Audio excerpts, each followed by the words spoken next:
হয়েছিল বলতে আমার স্ত্রীকে ভয় দেখিয়ে ব্ল্যাকমেল করে দিনের পর দিন কল্যাণী একটা ফ্ল্যাটে ভাড়া রেখে উনি ওনাকে মানে আমার ওয়াইফকে শারীরিক মানসিকভাবে নির্যাতন করে গেছে দিনের পর দিন। মানে কি কারণে এরকম? কারণ বলতে দেখুন 2021 সালে আমাকে একটা মিথ্যা মামলা ফাঁসানো হয়। তো সেখান থেকে আমি কলকাতায় চলে যাই মামলা থেকে বেল হওয়ার পরে, এবং কলকাতা থেকেও আমাকে আরেকটা কেসে ফাঁসানো হয়। তো সেখানেও যখন পারেনি, তারপরে চাকদায় আবার একটা নতুন করে মামলা দিয়ে আমার ভাইরাকে জেল খাটিয়ে দিয়ে আমার বউকে মানে প্রেশার করে কলকাতা থেকে আনানো হয়।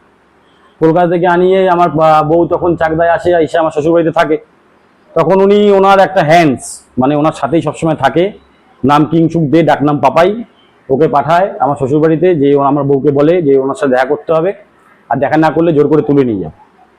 তারপরে বলার পরে, এবং ওর জামাইবাবু যেহেতু জেলে আছে, তাই জামাইবাবুকে জেল থেকে বের করতে গেলে ওনার সাথে দেখা করতে হবে, নাহলে বেরোবে, যেহেতু উনি মিথ্যাভাবে কেস দিয়ে ফাঁসিয়েছে। তো সেই জায়গায় দাঁড়িয়ে আমার বউ ওনার সাথে দেখা করে এবং উনি প্রস্তাব দেয় যে ওনার সাথে কল্যাণী দিকে থাকতে হবে। তো প্রথম অবস্থায় না করার পরে তখন বলে যে তাহলে তো জামাইবাবু বেরোবে না, তুই যদি আমার সাথে যাস তবেই হবে, নালে পরে তো জামাইবাবু বেরোবে না, আর তুই যদি না যাস তোকে জোর করে তুলে নেওয়া যাবে। তারপর যেহেতু জামাইবাবুকে জেলের মধ্যে ঢুকিয়ে রেখেছে, সেই জন্য ওনার তখন ওই বর্ষতা স্বীকার করে ওর যেতে বাধ্য হয়েছে। কারণ আমার তখন নদিয়া জেলায় ঢোকার পারমিশন ছিল না, আমিও জেলায় আসতে পারছি না। উনি চারিদিকে সবাইকে মিথ্যা কেস খামারি দিয়ে ভয়ভীতি দেখিয়ে ওকে বাধ্য করে এখান থেকে কল্যাণী নিয়ে গিয়ে কল্যাণী একটা ফ্ল্যাটে রেখে দিনের পর দিন শারীরিক মানসিকভাবে নির্যাতন করেছে। যার বিরুদ্ধে অভিযোগ, মানে যার বিরুদ্ধে আপনারা অভিযোগ করছেন সরাসরি, তিনি কে? তার নাম হচ্ছে সত্যজিৎ বিশ্বাস, ডাকনাম সাধন, চাকদা শহরের প্রাক্তন যুব সভাপতি তৃণমূল কংগ্রেসের, এবং প্রাক্তন কাউন্সিলর চাকদা পৌরসভা 2 নম্বর ওয়ার্ড। এই আপনার স্ত্রীর সাথে যে ঘটনাটা ঘটেছে তারপরে আপনারা কি পদক্ষেপ নিলেন? দেখুন, আমার স্ত্রীর সাথে ঘটনাটা ঘটেছে 2023 সাল থেকে। দিনের পর দিন ভয় দেখিয়ে ধমকে আমাকে খুন করিয়ে দেওয়া, আমার ছেলেকে খুন করিয়ে দেওয়া, কথা না শুনলে ওনার উনি বিভিন্ন রকম ভাবে ওকে ভয় টয় দেখিয়ে উনি ওনার ইচ্ছা মতন যেভাবে খুশি ইউজ করেছে। ঠিক আছে, এবার আমরা যেহেতু সরকার পাল্টেছি, আমরা আশা রাখছি সরকারের কাছে, মাননীয় মুখ্যমন্ত্রী শুভেন্দু অধিকারী এবং মাননীয় নারী ও শিশু কল্যাণ দপ্তরের মন্ত্রী অগ্নিমিত্রা পালের কাছে আমরা আবেদন রাখছি যে আমরা জানি যে এখন নতুন সরকার এসছে, নারীদের সুরক্ষা নিয়ে অনেক কথা শুনছি, যার জন্য আমরা একটা ভরসার জায়গা পেয়েছি যে না, এবার হয়তো বিচার হবে।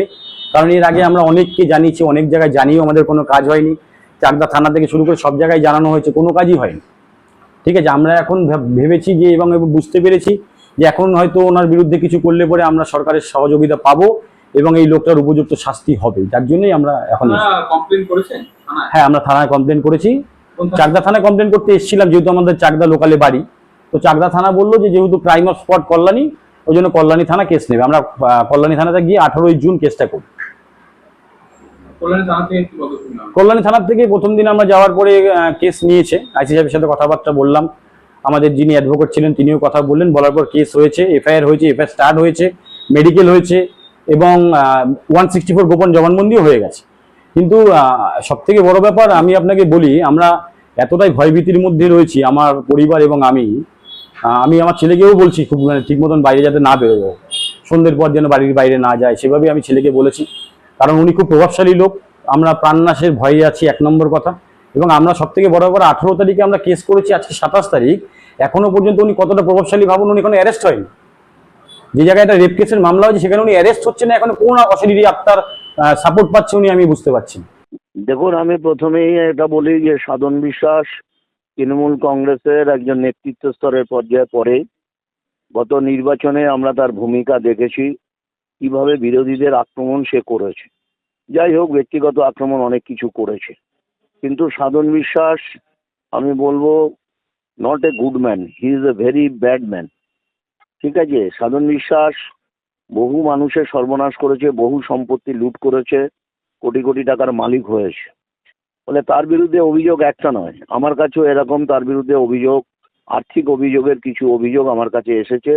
আমি গতকাল এসপির কাছে গিয়েছিলাম, আমি সমস্ত ঘটনাবলী তাকে জানিয়েছি। আর সাধন বিশ্বাসের বিরুদ্ধে যে যে অভিযোগ, বলাৎকার বা রেপ করার মতন অভিযোগ যেটা এসেছে, সেটা কতটা সত্যি মিথ্যা আমি এখনই বলতে পারবো না, তবে আমি বাইদি ভাই গতকাল এসপির মুখে শুনেছি যে এরকম একটা রেপ কেস কল্যাণীতে জমা পড়েছে, পুলিশের মতন আইনানুগভাবে এগোচ্ছে, তার সত্যতা যাচাই করবে, করে বলেছে যথাযথ ব্যবস্থা নেবে। সাধন বিশ্বাস শুধু এরকম একটা কেস নয়, এরকম আরো বহু কেস তার জীবনে আছে, শোনা যায়, আমি তো কখনো চোখে দেখিনি, শোনা যায়। 2004 সালেও ঠিক এই ধরনের একটা ঘটনা রানাঘাট থানায় জমা পড়ে, কিন্তু 18 তারিখে অভিযোগ করার পর আজকে প্রায় 28 তারিখ, এখনো পর্যন্ত পুলিশের পক্ষ থেকে তাকে গ্রেফতার করা হয়নি। এটা কিভাবে দেখছেন? দেখুন, যে অভিযোগ সাধন বিশ্বাসের বিরুদ্ধে আছে, মহিলা সংক্রান্ত ঘটনা এবং আর্থিক সংক্রান্ত ঘটনা, তাতে সাধন বিশ্বাসকে পুলিশকে অ্যারেস্ট করতেই হবে। কোনোভাবেই পুলিশের কাছ থেকে সে পার পাবে না।